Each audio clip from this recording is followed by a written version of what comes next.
Anh chụp về lại để cái sao mà về lại về lại rồi ông sửa mô mà đêm nhé rồi nếp bằng tôi là bao nếp bằng sửa mà ô mà đêm nhé ra lúc mắt thấy được dốc cả đêm kinh nghiệm rồi nếp bằng sửa dốc sửa bao mà xí để nếp bằng lúc mắt thấy được sau ngày cái lịch ta đây châu ya nhảy ya tính yaဖြစ်တဲ့နိဗ္ဗာန်ဆိုတာလေခန္ဓာကိုယ်ထဲမှာဘုရားအလောင်းတတ်တယ်ကုန်းကုန်းနာဟုဆိုအပြင်နိဗ္ဗာန်ဟာအာရုံဓမ္မတွေမှတ်ထားတာပေါ့ချမ်းသာတတ်တဲ့တစ်ခုလေးပဲကိုပါပါလိမ့်ချမ်းသာတတ်တဲ့တစ်ခုလေးလို့မှတ်ထားတော့ဩဒါရမှာအေးမှာပဲဒါမရသေးကြတော့ဘာလို့ငါတို့ဒီကားလို့ရှင်ဖြင့်ဒုက္ခကသိနေတယ်ကျိုးမကိလေသာဘုရားလောင်းတဲ့တွေကလည်းခန္ဓာကိုယ်ရဲ့လောင်းလိုက်မယ်။ဘုံမှုနာမှုတည်မှုတွေကလည်းမြဲနှိမ့်ဆက်လိမ့်မယ်လို့မဆိုရဘူး။အဲဒါကြောင့်နိဗ္ဗာန်ဒီဘယ်သဘောတတိရှိသလုံးလို့မဲလို့ရှင်းဖြင့်မဟုတ်မသေးမြဲနေသောသဘောတတိရှိဒုက္ခကသိကင်းခြင်းသဘောတတိရှိဆောင်းငါရကိလေသာဆိုတဲ့အဘုရားအလောင်းတတ်တွေငြိမ့်တရအရာလည်းဖြစ်တယ်နိဗ္ဗာန်ကိုဘုဒ္ဓနော်ရှင်းကြအဲဒါကြောင့်နိဗ္ဗာန်ရအောင်လုပ်ပါလို့တိုက်တွန်းလိုက်နိဗ္ဗာန်မရသေးလို့ရှိရင်တရားဓမ္မတို့ဆရာသခင်ကိုရမေကြီးဟောတာအမိငွေတောက်ပြီးနေရတာခင်ဗျားတို့နောက်ကိုသမုဒ္ဒရာကြီး၄စင်းကြီးလောက်တောက်အောင်တောက်ရတယ်ဆိုရဲသေဦးမှာပဲကစမသေလိုက်တောက်လိုက်သေလိုက်တောက်လိုက်နေမှာပဲဒါကပြောခင်ကိုရမေကြီးကွာလူဖြစ်တဲ့ဘဝပြောတာဟေးအမိန့်တို့ရမတောက်ဖဲနဲ့သေတဲ့ဘဝတွေငါထည့်မပြောသေးဘူးဒီပါရှင်ဘယ်တော့မှတန်ត្រာရှိတော့အဲဒါကြောင့်ဘုန်းကြီးတို့ဓမ္မတွေဆရာရလမ်းညွှန်ပြီးဒီကလာနေတယ်ခမည်းတော်ကလည်းဖြုံးဖြုံးလိုက်ပြီးဒီကလာဒီဘဝနဲ့အပြတ်လုပ်ပါလို့ပြောလိုက်တယ်ဒုက္ခဆက်ချင်ရသေးတယ်ဒုက္ခလည်းမဆက်ချင်မှနဲ့ဆိုတာသတိပေးလိုက်တယ်ကိလေသာပူရအလုံးသတ်တယ်လည်းနောက်ထပ်မလောင်ပါစေနဲ့တော့ဆိုတာသတိပေးလိုက်တယ်ပေးတယ်ကူလားအဲ့တော့နိဗ္ဗာန်လို့ကျင်လို့ရှိရင်ခေါင်းကအသေးသက်တွေလွတ်ချင်လို့အပူဓာတ်တွေအလောင်းငြိမ်းတတ်ချင်လို့ရှိရင်ဖြင့်တဲ့ဆရာခင်ကိုရမေကြီးကဟောတယ်ဒါလေးမှတ်ထားပါကွာအာရောဂံပရမန်လာပံလေးမှတ်ထားလိုက်စမ်းအာရောဂံပရမန်လာပံနိဗ္ဗာန်ပရမန်ဒုက္ခကစမနော်အာရောဂံနာကင်းခြင်းဒီပရမန်မြတ်သောလာပံလက်ကြီးတစ်ခုပဲနိဗ္ဗာန်ပရမန်ဒုက္ခနိဗ္ဗာန်ဒီပရမန်လွန်ကဲသောဒုက္ခချမ်းသာဖြစ်ပဲအနာကင်းခြင်းဟာလက်ကြီးတစ်ခုပေါ့ဗျာချမ်းသာဆုံးကနိဗ္ဗာန်ပဲသဘောကျအထင်ကြီးကောသမဂ္ဂနာခေမာမတကာမိနံဆိုတဲ့တိုင်းနဲ့မဂ္ဂင်၈ပါးဒီတဲ့နိဗ္ဗာန်ရောက်ကြောင်းတရားဖြစ်လို့မှတ်လိုက်ဒါဖြင့်အနာကင်းခြင်းဟာမောင်းနိုင်လက်ကြီးတစ်ခုကိုပေါ့အနာကင်းခြင်းဟာလက်ကြီးတစ်ခုလို့မှတ်ထားရစမ်းပါနိဗ္ဗာန်ပရမန်ဒုက္ခတဲ့နိဗ္ဗာန်မှာအနာမရှိဘူးဆိုတဲ့ဥစ္စာကိုရှင်းတော့ရှင်းပါဘယ်လိုလုပ်သွားရမှာတော့ဆိုတော့အထင်ကြီးကောသမဂ္ဂနာမဂ္ဂင်7ပါးနဲ့သွားပါကွာဘယ်ရောက်မှာတော့ဆိုတော့ခொနကအနာမရှိတဲ့ခေမအမတဂာမိနာဆိုတော့အနာကင်းတဲ့နိဗ္ဗာန်ရောက်ပါလိမ့်မယ်ဆိုတော့ဒီနေ့ညဟောမယ်တရားကမာဂဏီဘုံသားကြီးဒီကထာရွတ်လိုက်တော့မောင်းနိုင်မာဂဏီဘုံသားကြီးကသူကဒီကထာရတာဒီကထာရတာတော့အာရှင်ကြီးကောမှနေရကြိုက်တာဒီကထာကျုပ်လေးရထားတယ်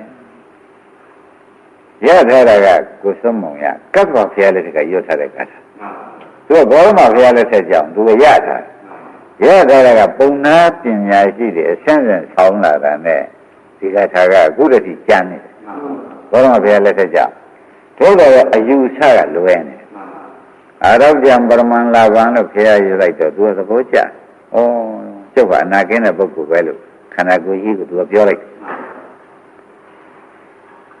နိဗ္ဗာန်ပရမဒုက္ခဆိုတော့အိုးကျုပ်အနာကင်းနေတာနိဗ္ဗာန်ပဲ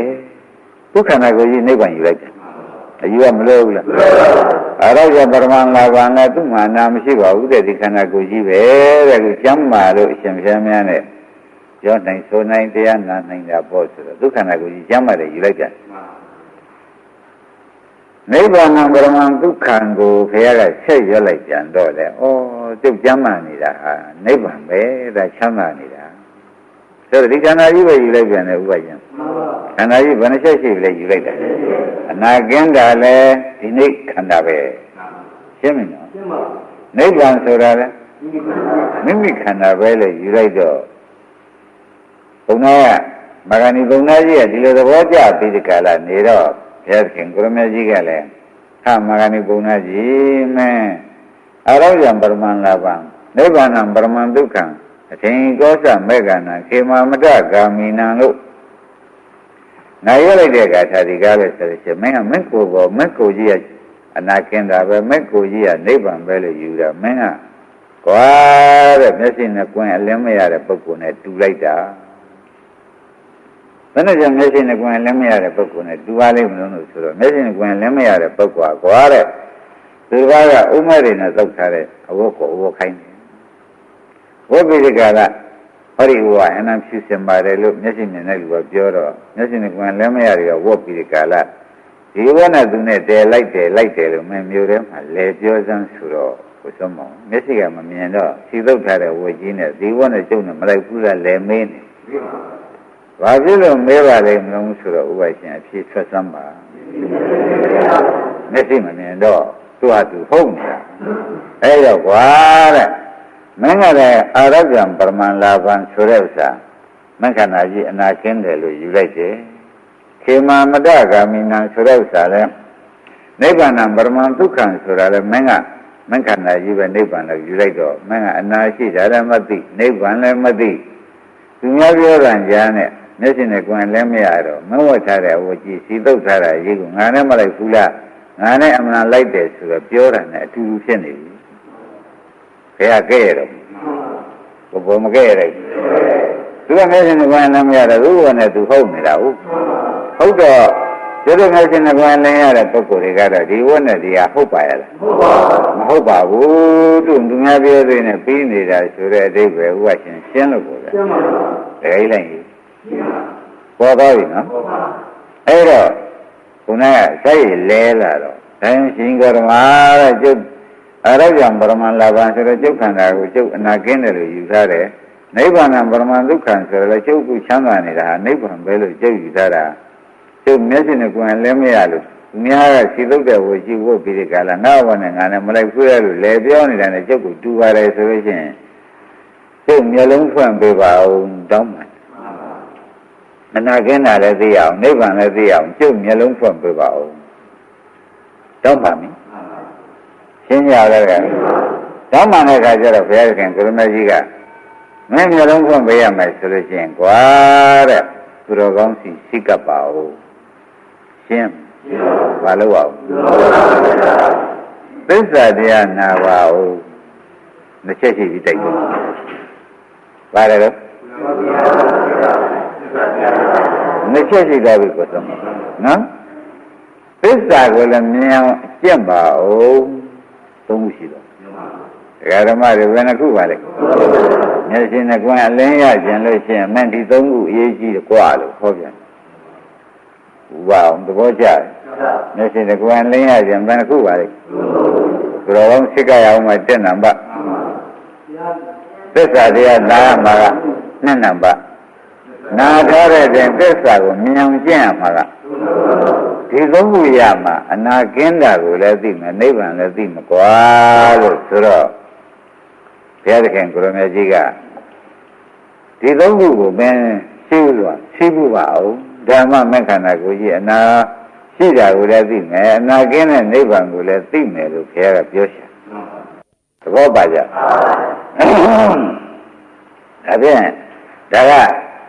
မိဂမဘာနာသပါဠိတော်မှာလာတဲ့မဂ္ဂဏီပုံနာကြီးကိုဟောနေတယ်ဆိုတဲ့ဥစ္စာမနိုင်ရှင်းရပါဘူးဒါကအကုန်ဟောဖို့မဟုတ်ပါဘူးတဲ့ဒီဥစ္စာဒကာဓမ္မတွေအလုတ်ပေးခြင်းလို့စလာတာ တိုင်းတရားဓမ္မတို့ဘုရားခင်ကိုရမေကြီးကမမျက်စိနဲ့ကိုယ်အနာရှိတာကိုလည်းသိကျင်တယ်နိဗ္ဗာန်ကိုလည်းသိကျင်သူတော်ရှိကမြတ်တရားနာလျော်စွာအထုတ်ဆိုတဲ့အရင်ပြောထားတဲ့အတိုင်းသူတော်ကောင်းတဲ့ရှိကပါအောင်သစ္စာတရားတဲ့နားတဲ့တိုင်းမြင်အောင်လည်းသစ္စာကိုကျင့်ပါဦးဒီသုံးခုရှိမှမင်းဒီမျက်စိနဲ့ကိုယ်အလင်းရသွားမှနှမလို့ရှိရင်မယ်သူများပြောတဲ့စီသုတ်တဲ့ဝကြီးနဲ့ငါနဲ့မလိုက်ဘူးလားဆိုတဲ့မျက်စိကံပြောနေမှာပဲလို့ခင်ဗျားကပြောလိုက်ဒီမှာလည်းတရားဓမ္မတွေဒီနေ့အခုတရားနာလာကြတာတရားဓမ္မတွေကဟောဒီပြည်တို့ဗျာမိုးတယ်ပဲလာကြရတယ်ကျမ်းမာလို့လာနိုင်တာလို့ဆိုပြီးဒီကလာအာရဗျံပရမန်လာဘာနဲ့ဒီတရားဓမ္မတွေပါနေမှန်ပါဒီပြည်တို့ဗျာခုကျမ်းမာလို့လာနိုင်ကြတာဗျာဆိုတော့ကျမ်းမာလို့လာနိုင်ကြတယ်ဆိုတော့ဘုန်းကြီးကပဲဝမ်းပါရအောင်တော့လူဖြစ်ပြီးဒီကလာနေတော့သမုဒိနေကြတာလည်းဥပရှင်ဝမ်းပါရအောင်နင်းကျိုးစားကြပြီလေကိုရေးကိုသိပြီလေကိုဝမ်းပါရပါလေသို့တော်လေသစ္စာမျက်လုံးမတက်ရသေးတော့ဥပဒနာမျက်လုံးသစ္စာမျက်လုံးမတက်ရသေးတော့ကျမ်းမာတာကိုပဲမကျမ်းမာတာကိုမသိသေးပဲဖြစ်နေကျမ်းပါတယ်ထင်ဆုံးပဲရှင်းမလားဒါဖြင့်အခုသူတော်ကောင်းသားလည်းရှိကလို့တရားကလည်းနားနေတော့ဒကာဓမ္မတွေကတွေးတာဗောတဲ့ခန္ဓာကိုယ်ကိုတခါတည်းကမ္မထံကိုသဘောပေါက်ကိုသုံးပါမယ်ထိုင်ပြီးဒီကလာမျက်လုံးမိတ်ပြီးဒီကလာအသက်ကလေးမှန်မှန်ရှုပြီးကလာထွက်လေဝင်လေးမှန်မှန်ရှုပြီးဒီကလာနေတဲ့အခါကျတော့မှဘုရားရှင်ကြီးဟိုကရာဒီကနာဟိုကအောင်ဒီကခဲဆိုတယ်မလာဘူးငါကသွားလာနေတော့ကတော့ဒီလိုမတင်ဘူးဆရာပေးတဲ့စောင့်ကြည့်မျက်လုံးလေးနဲ့စောင့်ကြည့်လိုက်တဲ့အခါကျတော့မှဩထိုင်တဲ့အောက်ပိုင်းကနာတွေနဲ့ဘေးကရရတဲ့နာတွေနဲ့ဒီနာတွေကားလို့ဆိုလို့ရှိရင်တော့ကြစောင်းရတော့ကြတဲ့ရကိုစမမနေရဘူးတော့ကြချင်းဆိုရင်ကျင်ငယ်ဆောင်ရင်လည်းမလာရဘူးတော့ကြတယ်မှများလို့ကျင်နာတွေကိုမလာဘူးဥပရှင်ဒီဥစ္စာတွေအနာတွေမှဟုတ်ကဲ့လားဩဒါဖြင့်တရားဓမ္မတို့အနာကင်းကြရဲ့လားလို့မေးတော့ဗျာဒီတိုင်းသွားရင်လာရင်တော့ဒီလိုတို့ခဏကသစ္စာမျက်လုံးမတက်ခင်တုန်းကတော့ဗျာအနာကင်းတယ်လို့ထင်ပါတယ်ဗျာအခုသစ္စာမျက်လုံးသမာဓိမျက်လုံးနဲ့တိုက်ကြည့်လိုက်တဲ့အခါကျတော့ဖြင့်ဟိုကရာဒီကနာနဲ့ဟိုကအောက်နဲ့ဟိုနေရာပြောင်းလိုက်ဒီနေရာရွှေ့လိုက်မောင်းနေမနေရဘူးဟိုကနေဆွဲချုံလိုက်ဒီဟာလေးဆွဲခွာလိုက်ရဟာဘာဖြစ်ကြတာတော့မေးတော့ဘာနဲ့ပြောကြအနာနှိမ့်ဆက်နောက်ကတရားဓမ္မတွေဘာဖြစ်ကြဩဒါဖြင့်ကျမ်းမာလို့တရားနာနိုင်တာလားအနာရှိရနဲ့နာနေကြတယ်ဒီကြတော့သူတော်ကောင်းစိတ်ကတဲ့ခါကျတော့သစ္စာမျက်လုံးလေးတက်ပြလိုက်တော့ကိုစုံမောင်ကြီးကမ္မထမ်းထိုင်တဲ့အချိန်ကျတော့အနာတွေပေါ်လာဒါဖြင့်အာရောဂံပရမန်လာဘဆိုတာအာရောဂံအနာကင်းခြင်းဒီပရမန်မြတ်သောလာဘနိဗ္ဗာန်လက်ကြီးပဲဆိုတဲ့ဥစ္စာဒီကိုစုံမောင်ဒီနာတွေအကုန်ကျမ်းမှာပေါ်ကြတရားဓမ္မတွေသင်ပြောတဲ့အနာမျိုးဟုတ်ပါရဲ့ဟုတ်ပါဘူးသင်တို့ကသင်တို့ဘဝနာကိုဆိုပါတယ်ဖောက်ပြန်တဲ့အနာကိုမဆိုဘူးသင်တို့ကမကြမ်းပါတဲ့အနာတွေကိုဘုရားကဟောပါတယ်ရိပ်မိကြပါပါလိမ့်စဉ်းစားကြည့်ပါတရားဓမ္မတွေဒီမှာလာကြတော့ကိုမိုးလေးကစိတ်စိတ်နဲ့ရှိလေးကူခဲ့ရလားဆိုတာလည်းရိပ်မိကြခြုံတယ်လေထူထူခြုံခဲ့ကြရတယ်ကျမ်းမာလို့လားမကျမ်းမာလို့မကျမ်းမာလို့နော်ဒီထဲကပဲခြေတော့ကတော့အေးတဲ့ဝေဒနာလေးများပေါ်သေးပေါ်တယ်တဲ့အေးရကနေပြီးဒီကလာကုထိုင်ပြီးဒီကလာနေကြညာတော့လေတဲ့ဘုနေရာကစစ်ဒီနေရာကရဆိုဒီနေရာကအောက်တယ်ဘောမလာဘူးနင်းတယ်ပြင်တရားဓမ္မတို့ကျမ်းမာကြရလားဒါဖြင့်ဒီခန္ဓာကြီးဟာတစ်ထစ်ချမှတ်လိုက်တော့မကြမ်းမာတဲ့ခန္ဓာကြီးမှန်ပါရှင်းကြပါလို့ဘယ်ချိန်ကြမ်းမာကြအဲ့ဒါသိမှာကွာဒီလိုသစ္စာမျက်လုံးတက်ပြီးကြည့်လိုက်မှမင်းက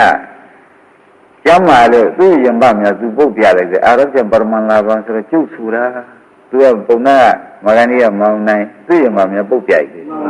နိဗ္ဗာန်ပရမဒုက္ခဆိုတော့သူခန္ဓာကြီးကနိဗ္ဗာန်မှာပဲပြောနေတာ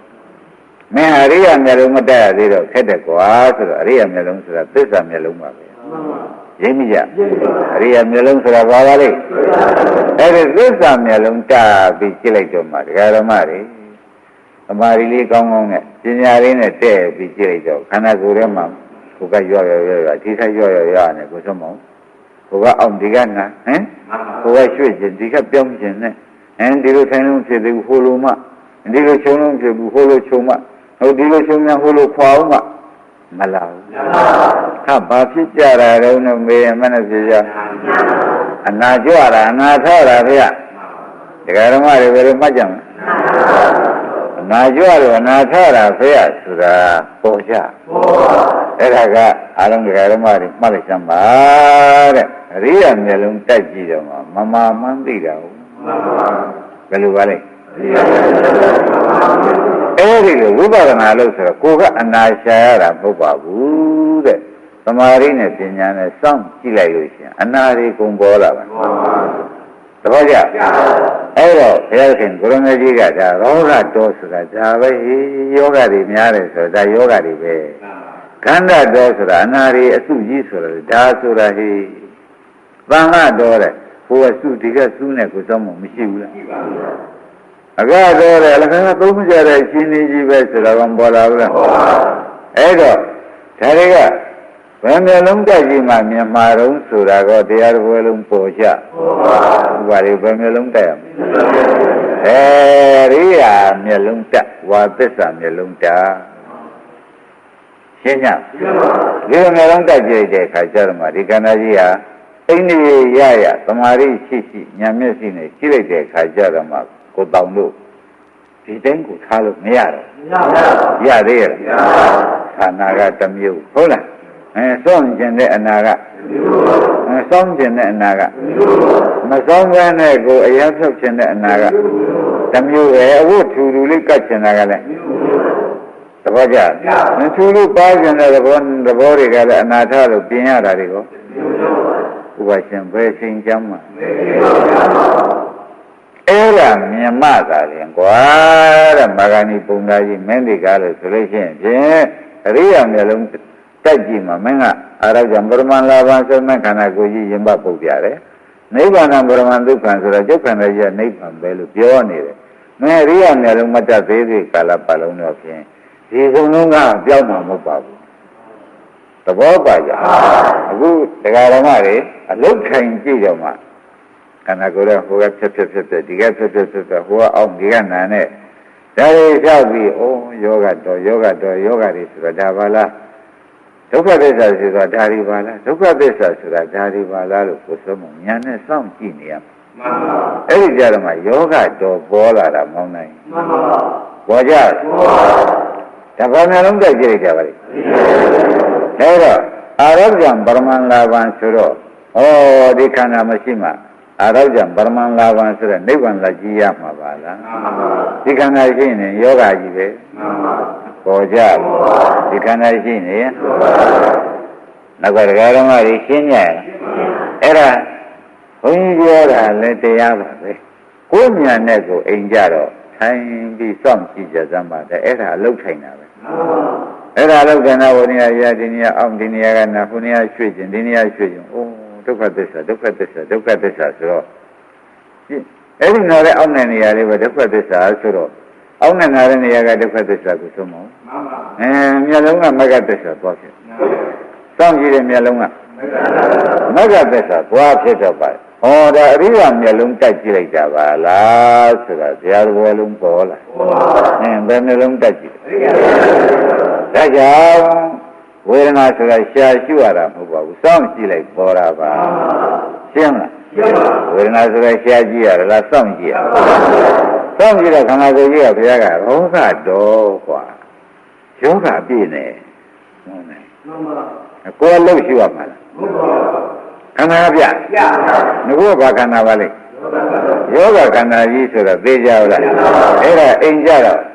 မထိုင်ကြမပြုတဲ့ရှိပါဆိုလို့မာဂန္ဒီဟောကြံလို့မဟုတ်ပါဘူးဒကာရမတို့ ခွင့်ကြည့်တတ်ပါဆိုလို့အကြည့်တင်တာပါဝိပဿနာနီးပေးနေတာပါပေါ်ကြအခုတရားခံရင်လည်းငါကလည်းထောင်ပြီးစောင့်ကြည့်နေလို့ရှိရင်ဖြင့်ရောင်ကျင်တာလေးကလည်းအနာထတာပဲရွှေ့ကျင်တာလေးကခြုံတယ်လေးပြင်းခြုံကျင်တော့ခြုံတယ်လေးခွာလိုက်ကျင်တော့ဘယ်နေရာဒီနေရာလေးကုတ်လိုက်ကျင်တော့ဘယ်နေရာလွတ်တော့မနေအောင်မလို့ဒါဖြင့်ရောဂတော်ဆိုတဲ့တော်40မှာပါတဲ့ဥစ္စာဘုရားကမင်းကပုံနာမင်းအရိယာများလို့မတတ်သေးတော့မင်းကမင်းခန္ဓာကြီးကိုယောဂကင်းတယ်ထင်တယ်မင်းခန္ဓာကြီးကိုပဲနိဗ္ဗာန်လို့ထင်နေတဲ့ဥစ္စာမင်းရှိသုတ်တဲ့ဝို့ပြီးငါနဲ့မလိုက်ဘူးလားပြောနေတဲ့အကန့်နဲ့တူပါပေါ့လားကွာသူဆုံးမပြောတဲ့ရှင်းရဒီမှာလည်းတရားဓမ္မတွေဟာတဲ့ဝိပဿနာအလုပ်ဖွင့်ဝင်သေးလို့ရှိရင်ချုပ်ကြမ်းပါတယ်ဒါကြောင့်သွားရရှိတယ်သွားရတယ်လှုပ်ရှားရှိတယ်လှုပ်နိုင်သေးလို့တော့တော်သေးရဲ့ဆိုပြီးတဏှာများဒီခန္ဓာကြီးပေါ်မှာသူကြမ်းမှလည်းကျုပ်ကျေးဇူးတင်သေးရဲ့များတဏှာများတောင်လာလို့ဒီမလားဘူးလားဒီသားတွေဒီသမီးတွေနဲ့လှုပ်ကြင်ကျွေးပြီးကောင်းဆောင်ကြီးနေရတော့ခန္ဓာကိုယ်ကကြမ်းမှပဲလို့မြင်နေတိုင်းပဲကျုပ်ကလည်းမခက်ဘူးလားဆိုတဲ့ဂုံရင်းနေတဲ့ပုဂ္ဂိုလ်တွေကိုစောမောင်လို့ကြားဘူးမကြားဘူးလားဒါဘုံလုံးကပြောတဲ့စကားဥပါလေဘယ်လိုပြောတော့ဘုံလုံးကပြောတဲ့စကားဆိုတာကိုရှင်းတတ်ကြအဲ့တော့အခုတော့ဖြင့်စောင့်ကြည့်လိုက်တဲ့အခါကျတော့ကိုစောမောင်ဘယ်နေရာမှာအသွားချပြန်မရှိဘူးဒါတွေပြည့်ယောဂတွေပြည့်ကြဲတော့ဖြင့်ဒီယောဂတွေပြည့်တော့မှဘုရားသခင်ကရဏကြီးကဝါရမေခန္ဓာတကူလုံးဒုက္ခသစ္စာကြီးပါပဲကွာဆိုလို့အဲ့ဒီကျမှအရိယာမျိုးလုံးတိုက်ကြလိုက်တော့မှသစ္စာမျိုးလုံးတိုက်ကြလိုက်တော့မှဥပ္ပရှင်မြင်လာတာဒါဖြင့်ဒီလိုမြင်လာတော့အမြင်ခံရတာဒုက္ခသစ္စာဟုတ်လားမြင်ဉာဏ်သည်ဒါကြောင့်ဝါရမာရဏီပုံနာကြီးမင်းကလည်းမခန္ဓာကြီးကြမ်းပါတယ်မခန္ဓာကြီးနိဗ္ဗာန်လို့ထင်ပြီးဒီကလာနေတဲ့ကြသူတော်ကောင်းလည်းမင်းကမရှိကသစ္စာတရားလည်းမင်းကမနာကိုယ်တိုင်လည်းကြက်မရှိသေးတော့မင်းဟာအနာရှိလို့ရှိမှမသိဘူးနိဗ္ဗာန်မဟုတ်တာလည်းမဟုတ်မှမသိဘူးမင်းအတွက်ကပြင်စုံမျက်စိနဲ့ကွယ်လည်းမရတဲ့ပုဂ္ဂိုလ်ရှိသုတ်တဲ့ဝေကြီးကိုပြီးငါနဲ့မလိုက်ဘူးလားလို့မျိုးလေးကြွားနေတာနဲ့တော့ဖြင့်မင်းသိတူတာပဲတရားဓမ္မတွေဟောလိုက်ဗလားအဲ့ဒါကြောင့်သမ္မာဂန်ဒီဟောပြန်လို့လားခန္ဓာကိုယ်ကြည့်ကြအောင်လို့မောင်းနိုင်သင်းနေတာလားကိုယ်တို့ဒါအလုပ်ပေးပါလေဒါကြောင့်ညဟောတဲ့တရားတွေဗာတရားပါလိမ့်မလို့လို့မေးတဲ့အခါကျအလုပ်ပေးတရားရှင်းမလားကောင်းပြီတရားဓမ္မတို့အိမ်ကြလို့ရှိရင်စောင့်ကြည့်ကြသမှာနော်သမာဓိကောင်းကောင်းလေးထားပြီးဒီကလာကိုယ်ဆုံးအောင်ပညာမျိုးလုံးလေးနဲ့ရှိပြီနော်သမာဓိတရားလုပ်ပြီးပညာမျိုးလုံးနဲ့ကြည့်တော့ခန္ဓာကိုယ်ရဲ့ဘာတွေတွေ့ပါမလဲယောဂဘာသစ္စာပါဒုက္ခသစ္စာကိုအရိယာမျိုးလုံးတက်ပြီးတော့မဂ္ဂသစ္စာနဲ့ဘွားမြင်တာဥခိုင်တဲ့အိမ်ကြဒီတိုင်းကြည့်စမ်းပါနော်အားလုံးဓမ္မတွေဒီတိုင်းကြည့်ကြစမ်းပါရှင်းပြဒီလိုကြည့်တဲ့အခါကျတော့မှဩဒီယောဂကြီးဘယ်နေရာမှာအသွားချရမရှိပါလားအကုန်ယောဂတုံယောဂခဲကြီးပါလားယောဂတွေအကုန်စုနေတာပါလားဆိုတာအရိယာမျက်လုံးတိုက်ကြည့်တော့မှမောင်းနေရှင်းရှင်းကြီးပေါ်လာပေါ်လာဘူးလားကဲကိုစောမောင်ရေဒါဖြင့်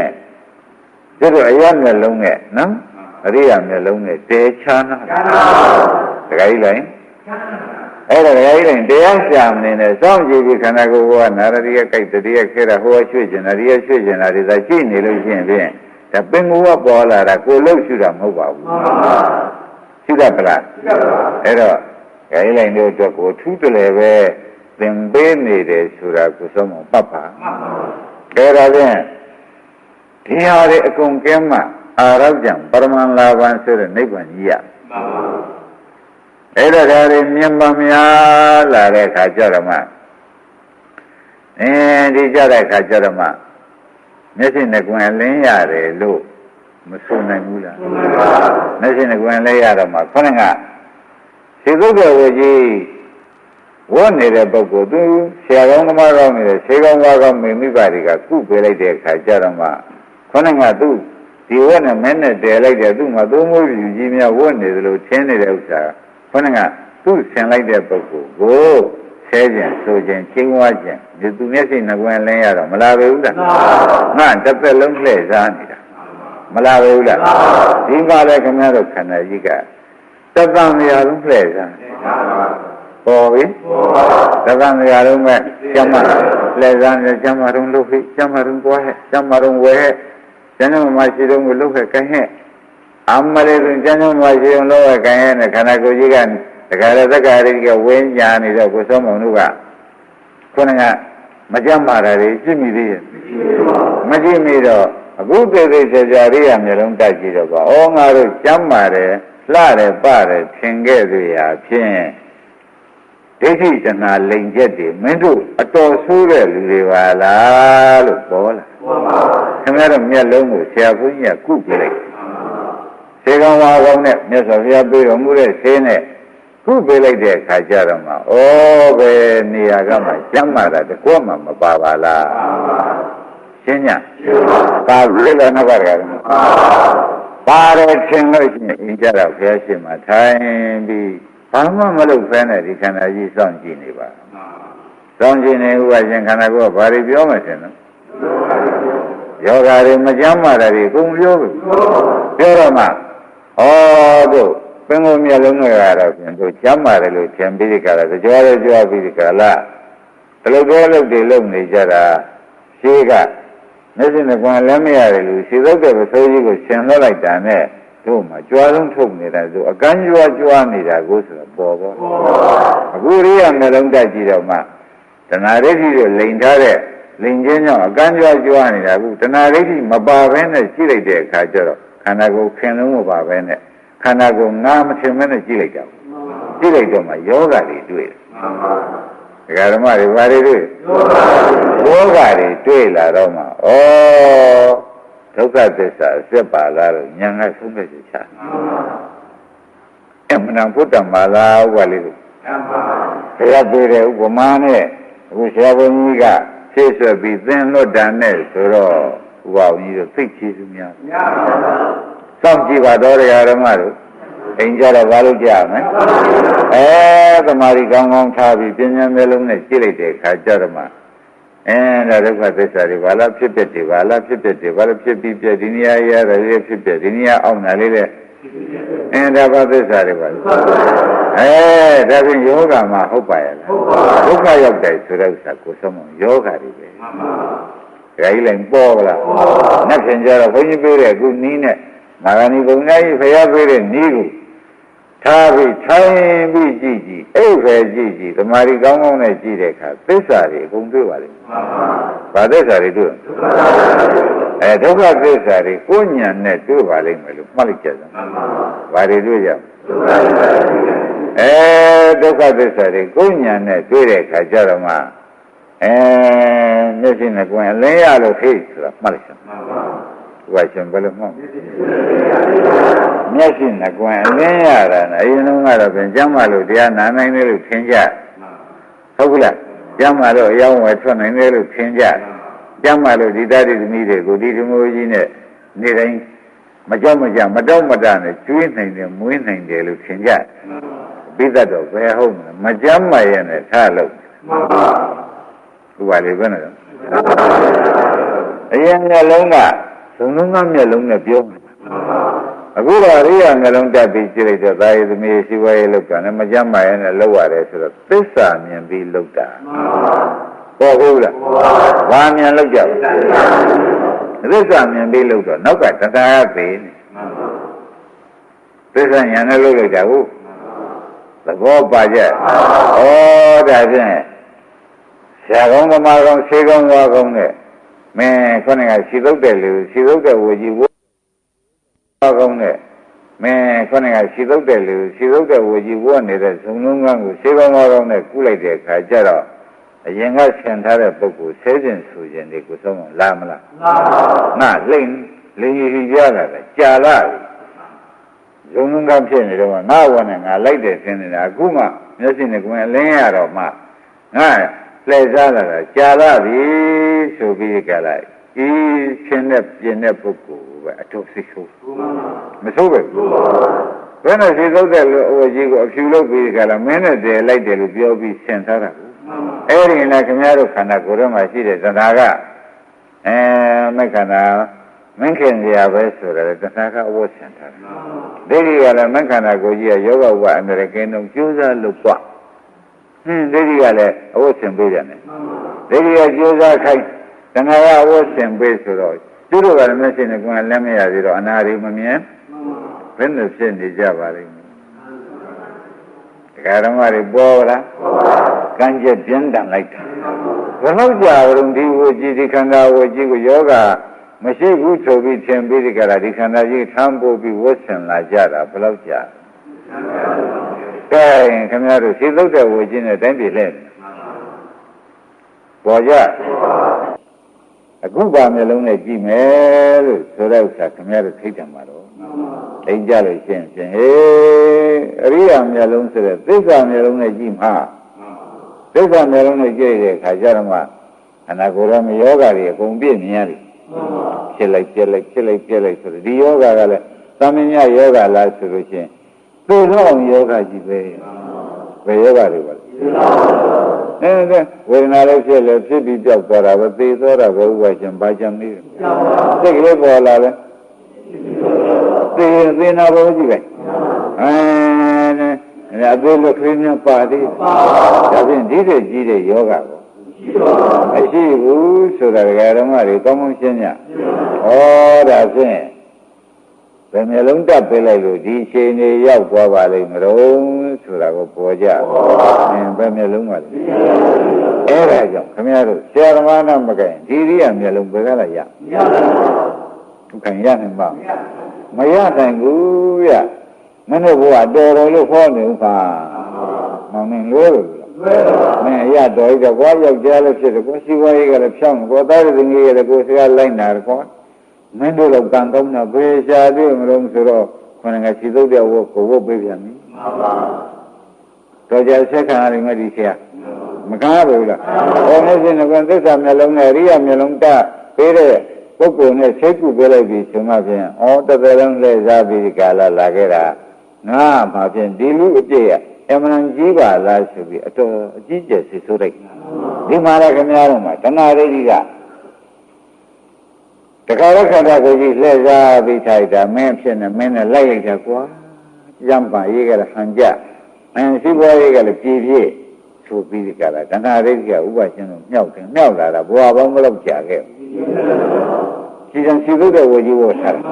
စီသုတ်တဲ့ဝပြီးဒီကလာသံဃာခရီးတယ်ဖြစ်နေတယ်ခိုးလက်ခိုင်းဒီလက်ခိုင်းအရှက်ကွဲကျိုးနဲ့လဲနေကြဘယ်လိုလဲကြတာအရှက်ကွဲကျိုးနဲ့လဲခိုင်းတာဒီတဏှာဒိဋ္ဌိပေါ်ကြဘုရားလည်းခိုင်းပါလေတဏှာဒိဋ္ဌိကလည်းခိုင်းတယ်ဆိုတော့အခုအရိယာမျက်လုံးလေးတက်ကြည့်လိုက်တော့မှဩဒီယောဂလုံးယောဂကဲကြီးနဲ့ဘုံဘုံမှာ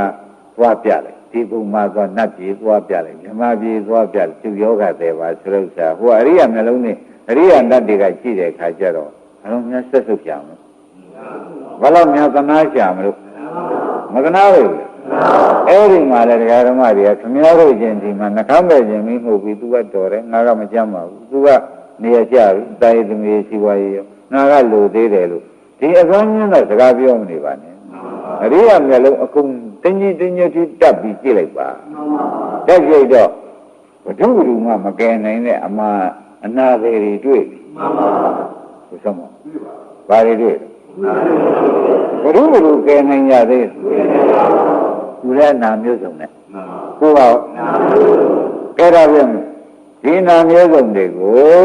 တဲ့တရားဓမ္မတို့ဘုရားသခင်ကိုရမကြီးဘုရားသခင်ကိုရမကြီးတပိသားများနီးပေးတဲ့ဆင်းရဲမှာခန္ဓာ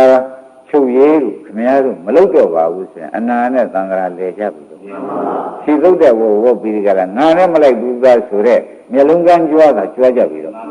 ဒီပြင်ပါရှိသေးတယ်လဲဆိုးပါတရားဓမ္မတွေပေါ်ကြတယ်လဲဆိုးပါလားသေးချာချာအကြောင်းပြုဆက်ပြီးပြောတော့မှကိုယ်အချိန်နေလေးဟာ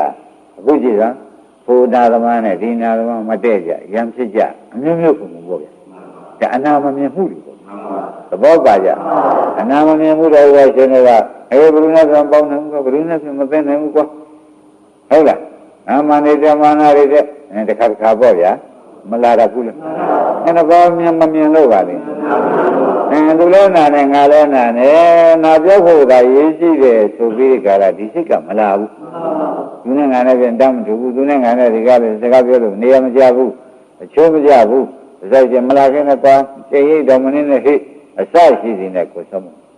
အနာတွေကနေပြီးကြလာတခါတော့ငါနဲ့မလိုက်ဘူးလားပြောနေတာငါနဲ့တူတာဘယ်လိုရှိသေးလို့ငါလိုစည်းဝါးရဲနဲ့ငါလိုအိမ်ကောင်းတိုက်ကောင်းနဲ့နေတာဘယ်လိုရှိသေးတုံးဆိုပြီးခေါင်းကခြေသုတ်တဲ့ဝေကြီးနဲ့ကြွားနေတာဘာနဲ့ကြွားနေရှင်းပြကြပါလားအမလေးဥပါအောင်ဖြစ်နေလိုက်တာဟင်ဘာမျိုးလုံးမရသေးခင်ဖြစ်နေကြပါလားတိုင်းဒါဖြင့်ဒီရိယာမျိုးလုံးမရသေးကာလပတ်လုံးဒီအကံကြွားတာဖြင့်ဖက်တန်လိုက်မယ်မှန်ပါဥခိုင်မင်းတို့ပါလိမ့်မယ်အကံကြွားဖြစ်ပေါ့အကံကြွားပိတ်ဖက်တန်လိုက်မယ်ဆိုတာဓမ္မတွေညှင်းဖို့လိုသေးလားဒါဖြင့်အဲ့ဒီအကံကြွားဘယ်လောက်ကြာခဲ့ကြမေးတော့နဲ့ဒီတခါဖြင့်ယောဂပြောက်တဲ့မျက်လုံးကိုခင်ဗျားတို့ဆရာဘုန်းကြီးကလည်းပေးပါပြီဆိုတော့အကံဇတ်နဲ့အနာဇတ်ဖြင့်သိရတော့မယ်ဆိုတော့ဝမ်းမြောက်ဝမ်းသာနဲ့ဒီဥစ္စာမှတ်ရမယ်အကံဇတ်ကိုလည်းသိမယ်အနာပြောက်တဲ့နည်းကိုလည်းပေးမယ်သဘောပါဒီလိုဆိုလို့ရှိရင်ထူးကြတယ်ပဲခြေရင်းများတော့မယ်ဆိုတော့ဥစ္စာဖြင့်ဥပရှင်တန်ပြမရှိနေတော့ဒါအမှန်ဖော်ရတယ်နော်ဒါကြောင့်ဒီတရားလေးခေါ်ချင်တော့ဘယ်တော့ဖော်ရတယ်ဆိုရင်နိုင်သုံးမှရှိတော်ပြီဗျာတရားဓမ္မတွေခင်ဗျားတို့ခြေသုတ်တဲ့ဝိကျင်းနဲ့အကမ်းကကြွားပြီးတဲ့ကလာခဲ့တာသံဃာမှာဘဝဘုံဘယ်လောက်တုံးဘယ်တော့မှမြင်ခဲ့တယ်တဏှာလည်းကိုယ့်ဟာကိုယ်သူ့ဝနဲ့သူလိုက်တယ်ပြောတာမင်းဘဝအရတော်တယ်ဆိုတော့သူ့ဝနဲ့သူလိုက်တယ်ပြောတာမင်းတို့လူရှားမရှားတယ်လို့မာနကလည်းမြောက်နေတာမရှားမမြောက်ဘူးလားမာနကလည်းမြောက်ဒိဋ္ဌိကလည်းငါကိုငါပဲရေးကြည့်တာပဲဆိုတဲ့ငါတွေကကိုမြောက်နေတော့ကိုယ်ဝနဲ့ကိုအနာသမားကနေပြီးဒီကာလတဏှာမာနဒိဋ္ဌိကြီးဟူသောသုံးခုကလှည့်စားလိုက်တာနဲ့အနာလည်းမမြင်ပဲနဲ့ဘဝင်လာမြင်ပြီးငါဝနဲ့ငါမလိုက်ဘူးလားကပြောနေတာပဲဘယ်တော့များဆိုးတယ်ဆိုတော့ကြီးလိုက်ပေါ်လားဘုရုတ္တိတွေပါလေတဏှာမာနဒိဋ္ဌိတ္တိနော်ဘယ်မျိုးလုံးမတတ်ဖဲနေလို့ဒီမြင်ကြီးရောက်နေပါလိမ့်မယ်ကဲဒါဖြင့်သတ္တံရာလုံးတို့ဒီအမေးလေးထောင်နဲ့ကြွားခဲ့လာပြီလေးဘက်သွားလို့လေကိုယ်ဟန်ကိုနွားတွေကြည့်ရကြအမလေးဖွာများရက်ပြီးဒီကလာဂျုံများတွေးပြီးဒီကလာကြွားလုံးနဲ့ထုတ်နေကြငါတို့နွားရှိရလားလို့ထုတ်ဘူးလားဒီလိုလေဒီလိုဘဝတွေဘယ်တော့များခဲ့ခိုးများကြည့်ပါလားဟောကိုယ်ကုံပြေးလာတယ်ဆိုငါ့ရင်ဝင်ရမလားဆိုစောကြီးကသွားတကားဘောက်ကနေသွားပြီးသွားဖြည့်ပြပြီးအောင်လိုက်တဲ့ဖြစ်ချင်းကိုက်မဲ့ပုံဒါဒီမလားဘူးသူကနဲ့သူနဲ့သူကနဲ့သူအမှန်လောက်တဲ့တင်းတော့အမိုးကလည်းထောင်တော့ဒီမိုးလေးရက်ခါပြုတ်ပါနဲ့အဲ့ဒါဟုတ်နေတာကိုဟာနဲ့ကိုမျက်စိနှကွန်းလည်းကမရသေးတော့ကိုမွန်းနဲ့ကိုချိုနဲ့ကိုဆုံးအောင်ဖြစ်ရဖြစ်လျက်ဘဝမလေးသဏ္ဍာန်မာနတွေကြီးကရှင်ထားတဲ့အဝတ်အတိုင်းကိုပဲတခါလေအနာရီမြင်သေးတာမဟုတ်နဲ့အဲ့ဒီလိုကိုယ်ဝနဲ့ကိုကြွားခဲ့တာလေးဘက်နဲ့လည်းကြွားခဲ့ပြီဟုတ်လားရှင်ချမ်းသာတွေလည်းကြွားခဲ့ပြီအတောင်ပန်ကြီးနဲ့လည်းကြွားခဲ့ပြီအမောက်တင်နဲ့လည်းကြွားခဲ့ပြီဒါဘုရုလှည့်စားထားတာဆိုတဲ့ရိပ်မြင်အခုရိယာမျက်လုံးတိုက်ကြည့်တော့မှကြွားလေတယ်များမှားလေတာကြီးပဲဆိုတော့ပေါ်လာဒါကြီးလည်းပေါ်လာလည်းခုတော့ဖြင့်ရိယာမျက်လုံးတိုက်ကြည့်တော့ကြွားစရာအတွက်လားအနာပြောက်ဖို့ပဲရေးကြည့်ရမှာအနာပြောက်ဖို့ပဲခိုင်ရေးကြည့်ရမယ်ရှင်းမလားအဲ့ဒီတော့သိစဉ်အသာထားပါအောင်ဗျာအနာပေါက်တာကိုမြင်လို့ရှိရင်အနာပြောက်ဖို့ကိုရေးကြည့်လို့ဖို့ဒါကြောင့်အာရဗျံပရမန်လာဘအာရဗျံအနာကင်းခြင်းသည်ပရမန်လွန်ကဲတော့လာဘနိဗ္ဗာန်လက်ကြီးသည်ဒီနာကိုမရှိရင်နိဗ္ဗာန်ပဲဒီနာမရှိရင်ခန္ဓာရှိသေးရဲ့ခန္ဓာမရှိပါဆိုကြဒုက္ခဆုံးနိဗ္ဗာန်ကိုမပေါ်လာသေးဘူးလားအဲ့ဒါတွေသေးသေးချာချာညာနဲ့အရိယာမျက်လုံးတိုက်ကြည့်တော့မှဘဝများရှုမတောင်းနဲ့ပါလားမတောင်းနဲ့လားပေါ်တော့ကောင်းလို့တော့ဆိုတော့လေးဘက်သွားပြီးကြွားခြင်းလို့ဂျိုကြီးနဲ့ဂျိုကားကြီးနဲ့ ရှင်များများနဲ့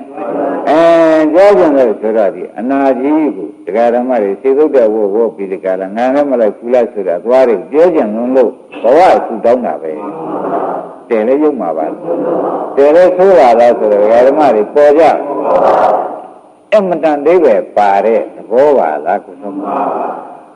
ဘယ်နာရင်ယနေ့ကစပြီးသမာဓိကောင်းကောင်းနဲ့ပညာနှလုံးနဲ့ဖွင့်ကြည့်လိုက်တော့ခန္ဓာကိုယ်ရဲ့ဘာတွေတွေ့အနာယောဂတွေတွေ့ပြီရှင်းကြလားသမာဓိကောင်းကောင်းနဲ့ပညာနှလုံးဖွင့်ကြည့်တော့ဘာတွေတွေ့မလဲ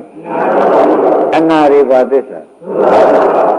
အနာမကင်းသေးပါလားအနာကင်းအောင်လုံးမပါလားဆိုပြီးဒီကလာအနာရှိမှန်းဒီမှာအနာကင်းအောင်လုပ်ခြင်းနဲ့မဉ္ဇဉ်တွေကလာမယ်သဘောကျအနာမမြင်လို့ရှိရင်အနာပြောရထာတာတောင်းတတဲ့နိဗ္ဗာန်လာနိုင်မှာ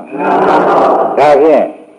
ဒီတိုင်းဆူတောင်းလို့တော့ကိုယ်ဆုံးအောင်အနာမမြင်တဲ့ပုဂ္ဂိုလ်ကဆူတောင်းနေလို့နိဗ္ဗာန်မရောက်ဘူးသူပြောချင်တဲ့စိတ်ကျင်းနိုင်ရလား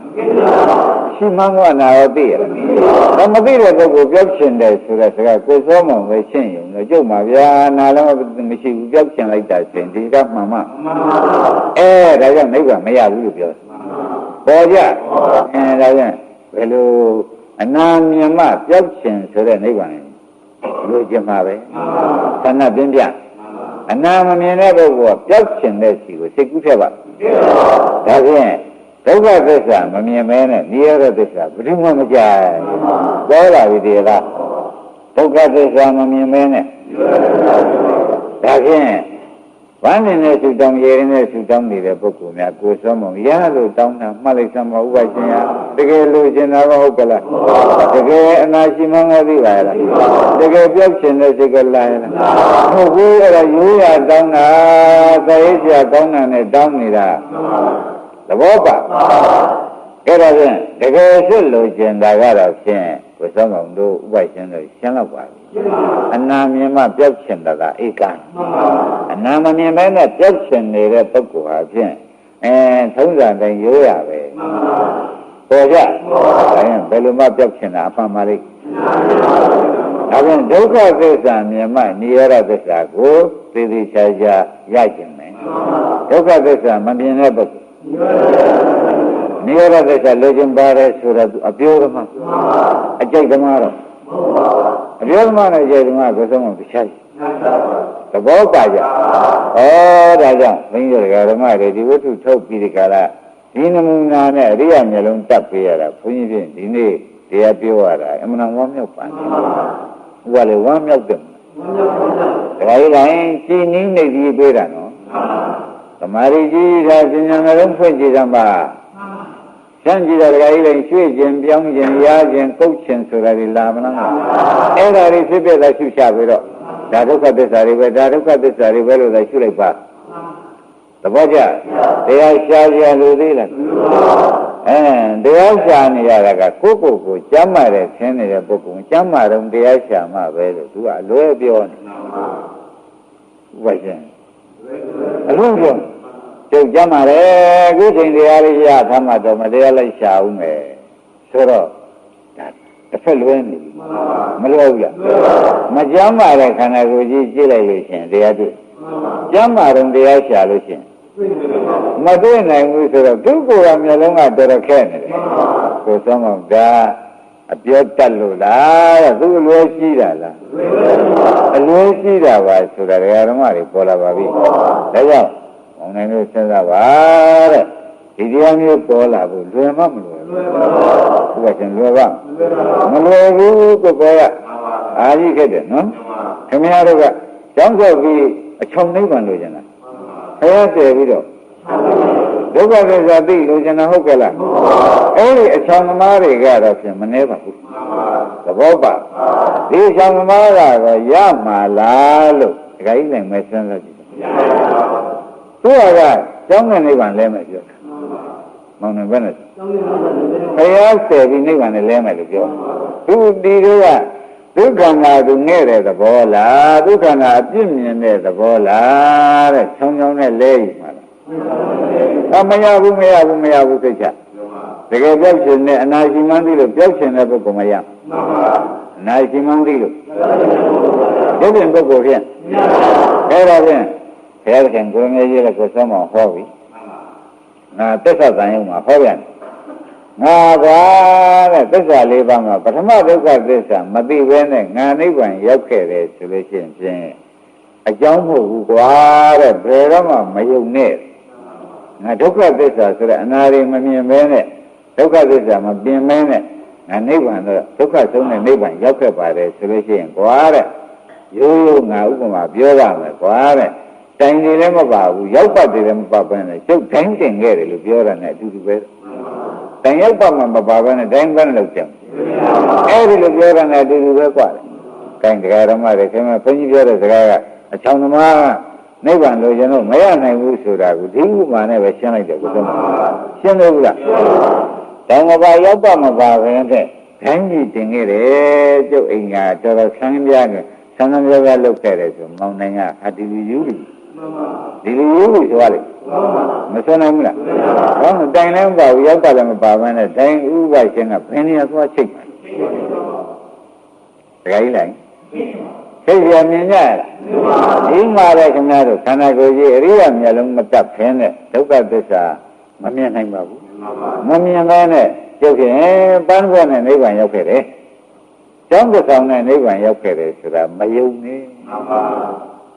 အချောင်သမားနိဗ္ဗာန်ကမှတ်ပြီးတော့တပည့်ကြတကယ်ရမယ်နိဗ္ဗာန်တော့မဟုတ်ပါဘူးတဲ့ဒီလောက်ကိုလုတ်ပြီးပါအောင်ဟုတ်ပြီလားကျောင်းဆောက်တဲ့ကုသိုလ်ကနေဒီလောက်လို့ကိုကျေးဇူးပြုအောင်ပြုပြီးတော့မှဒီလောကမှာနိဗ္ဗာန်ပို့မှာရှင်းမလားဒါဖြင့်ကျောင်းဆောက်ဖျားတဲ့တာကုသိုလ်မရဘူးလို့မဟုတ်ဘူးတဲ့သူကသစ္စာမြင်တဲ့မျက်လုံးစီကိုရအောင်ပို့အောင်သဘောပါသစ္စာမျက်လုံးစီကိုပို့ရမှာသစ္စာမျက်လုံးကမြင်မှနိဗ္ဗာန်ရမှာသဘောကျဒါဖြင့်ဘုရားကဝေသောကြောင့်ရှင်းညဒီအခုသစ္စာမျိုးလုံးချက်ချင်းတတ်ပြလိုက်တာကသဘောကျဒါပြန်ကြဓမ္မတို့သာသနာ့တွင်ကိုနေသောကြောင့်ဝေသောကြောင့်ဟောနေတာနော်သာသနာ့ဘာကြလို့ရှင်သမီးချောင်းစည်းတာနိဗ္ဗာန်ရောက်ဖို့ပဲဆိုပြီးဒါကသူတို့ယူလို့တာခဏသစ္စာကကွယ်သောကွယ်လေဘူးလားအဲ့ဒါနေသောကြောင့်ရှိသေးရလားနေသောကြောင့်ကဘုရားပွင့်မှာပေါ်လာဒါကြောင့်သစ္စာဟာဘုရားပွင့်မှာပေါ်လာတယ်ဆိုတော့ရိပ်မိကြဒါဖြင့်ဒကာဓမ္မတို့အခုဒီဆရာနဲ့ဒီဘုန်းကြီးနဲ့ဒီခေတ်နဲ့ခင်ဗျားတို့အခုနာတဲ့နားနဲ့လွဲသွားရင်သွားပြီမသွားဘူးလားသေချာသွားပြီဆိုတော့ရိပ်မိကြသွားတော့ဘယ်လိုသွားမှာတော့အနာတွေကစီသုတ်တဲ့ဝေကြီးကိုပြီးကြလားနာနဲ့မလိုက်ဘူးလားဆိုတာနဲ့ပဲတသံနယ်လုံးလဲနေတော့မှာပါသဘောကျလူကလည်းအနာတယ်မျက်လုံးတော့အကန့်စီကုတဲ့ဝပြီးဒီကလာသံဃာရဲမလဲကြောင်းကဏမာနဒိဋ္ဌိနဲ့မကြွားကြဘူးကဲပေါ်ကြအဲ့ဒါသံဃာအပါထားစမ်းကိုငယ်တုန်းကဘယ်လိုကြွားခဲ့တယ်ဆိုတာကိုပဲအကဲခတ်ကြည့်လိုက်ရင်သံဃာကြီးကပေါ်သွားပါလေကိုငယ်ငယ်တုန်းကလေကိုရှင်နဲ့ကိုအမိန်ကဝယ်ပေးတာကိုကလုံးတိုင်းလို့ဝယ်ရတဲ့ဝတ်နဲ့ကိုကနဲ့ကိုမြနေရာကျနေလိုက်တဲ့အခါကျတော့ဒီရင်တော့ရေးပြီးငါရှင်နဲ့ငါတော်လိုက်အောင်ဝဲလာခဲ့တာပဲဆိုတော့ကိုဆုံးမကိုယ့်ကိုများမျက်စိကမမြင်တော့ပြုံးပြုံးပြုံးနေပြီမပြုံးဘူးလားဘာပြုံးတာတော့ဆိုအကန့်မှုယောဂမမြင်လို့ဘာတော့အကန့်မှုသူ့ဝနဲ့သူတည်လိုက်တဲ့ဖြစ်နေဘယ်လိုလဲဆင်သားတာတော့ကဲဆင်တဲ့လူကလည်းလူပါကြည့်အဲ့တော့သစ္စာမျိုးလုံးတက်လို့ကိုယ်အနာတွေမြင်တော့မှမျက်လုံးလေးပွင့်လာတော့မှငါလိန်တာသနာမာနဒိဋ္ဌိပဲဆိုတော့အဲဒီကြမှာရံဖြစ်နိုင်ပါလေအခုတော့သနာနဲ့တောင်းနေတဲ့စုတွေဆိုတော့ကိုယ်စမဘုန်းကြီးနိဗ္ဗာန်ရောက်လို့မယ်လို့ဟောမှာလားသနာမာနဖျက်အောင်မှာဘူးသဘောပါလားဩဒါဖြင့်ဒီရေးဟာအခုပြောတဲ့ဒီနေ့ညရေးဟာမောင်နိုင်သေးသေးကိုကိုရေးလို့မမှတ်လိုက်ပါနဲ့နောက်ကဓမ္မတွေရှင်းကြရဒါပြန်ဗာမျက်လုံးကြီးနဲ့တက်ပြပါလိမ့်အရိယာမျက်လုံးတက်ပြီးဒီကလည်းကျဲတဲ့အခါကျတစ်ဖက်ကဓမ္မရီမျက်လုံးတစ်ဖက်ကပညာမျက်လုံးနဲ့ကိုယ်စမအိမ်ချက်တက်ကြည့်တော့ဘာတွေတွေ့မှာယောဂတွေမတွေ့ဘူးလားယောဂတွေဒီကလည်းရှင်တခုတည်းကဘုရားကြည့်လာမယ် ဒီဘုံမှာပါတယ်လို့အခုယောဂကြီးမြင်တဲ့အခါကျတော့ရောဂတော်ခန္ဓာတော်ဆိုတာဒီတန်လတော်ဆိုတာဒီချက်မှပေါ်လာဘူးလားပေါ်တော့မှဒါဒုက္ခသစ္စာမြင်တာဆရာဘုန်းကြီးကုတ်ပြလိုက်တဲ့သမာဓိမျက်လုံးကိုဆရာဘုန်းကြီးတက်ပြလိုက်တဲ့သမာဓိမျက်လုံးနဲ့အရိယာမျက်လုံးကိုတက်ပြလိုက်တဲ့အတွက်ကိုယ်စမရောဂတော်ခန္ဓာတော်တွေမြင်သေးဘူးလားမြင်တဲ့အခါကျတော့အမြင်ခံရတာကသစ္စာမြင်တဲ့ဉာဏ်ကမဂ္ဂသစ္စာဒါဖြင့်ဒီယောဂလွတ်ရပြေးမှာပဲဆိုပြီးဒီကလာပြေးခြင်းနဲ့နိဗ္ဗာန်ကိုတခါတော့ပေါ်လာနှမရင်မြတ်ဘောကြဒီရဝန်းလျှော့နေတယ်ကာလဝန်းဖြစ်နေတယ်ဆိုတော့ကိုယ်စမနေရပါခင်ဗျာလွတ်ရတော့ဝန်းလျှော့မှပြီးမှပြေးခြင်းဝန်းမလျှော့ပဲနဲ့သူပြေးပြန်လာပြီးပြောတာကိုယ်စမမယုံနဲ့တော့သူခင်ဒီသားတွေနည်းနဲ့နေမနေကြမှာဘူးသူတို့နဲ့စိတ်ကြတယ်နိဗ္ဗာန်ရောက်ချင်တာပဲဆိုတော့ဘာဟုတ်ပါမှလို့သူကဒုက္ခနာသူမြင်တာလားသူသာသူစိတ်ကြတယ်လားဒါနဲ့နိဗ္ဗာန်သွားခြင်းတယ်ဆိုလို့ယုံရမှာလားယဉ်ပြီလားဒီရရှိပါရဲ့မပြောင်းနိုင်တဲ့ကျုပ်တော်ဗျာဒီဘဝမျိုးကျုံလည်းမကျုံဘူးနိဗ္ဗာန်သာရောက်ချင်တာသူရှိပါဦးမပြောင်းလို့ဒုက္ခနာကြီးသူမဆင်ရလို့တဏမာနဒိဋ္ဌိနဲ့မဆင်ရလို့ပြောတာဆင်ရရင်သူကံကြောက်ပြောင်းမှာယဉ်ပြီလားအဲဒီတော့ဘုန်းကြီးတို့ဓမ္မတွေကယနေ့သမာဓိမျက်လုံးတစ်ဖက်ထားပြီးပညာမျက်လုံးကိုခပ်ပြူးပြူးလေးဖွင့်ကြည့်လိုက်တဲ့အခါကျတော့ခန္ဓာကိုယ်ရဲ့ဘာတွေတွေ့ကြယောဂမှာပြီးမမဲ့လေးတဲ့ယောဂလားသေးသေးနေတဲ့ယောဂတွေလားသေးသေးနဲ့ယောဂဆိုတာအနိစ္စလည်းဟုတ်တာပဲဒုက္ခလည်းဟုတ်တာပဲ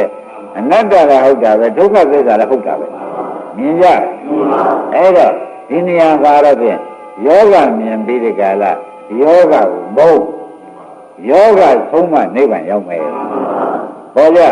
ပထမရှိကဗာမြင်ကြည့်ရနောက်ကြတော့ဆွတ်ကြည့်တဲ့ယောဂဘာဖြစ်ရမမောင်ကြည့်ရနောက်ကြတော့ဒီယောဂနဲ့ဆိုနေမနေခြင်းဘူးဒါတွေကဒုက္ခစစ်ဖဲလို့သုံးဖြတ်ချက်ချလိုက်မှသာနဲ့ယောဂတုံးပြောက်ပြီးကြလားယောဂကင်းတဲ့နိဗ္ဗာန်ရောက်ရမယ်ရှင်းမလားကဲရင်းနေဒီရင်တော့ပါဦး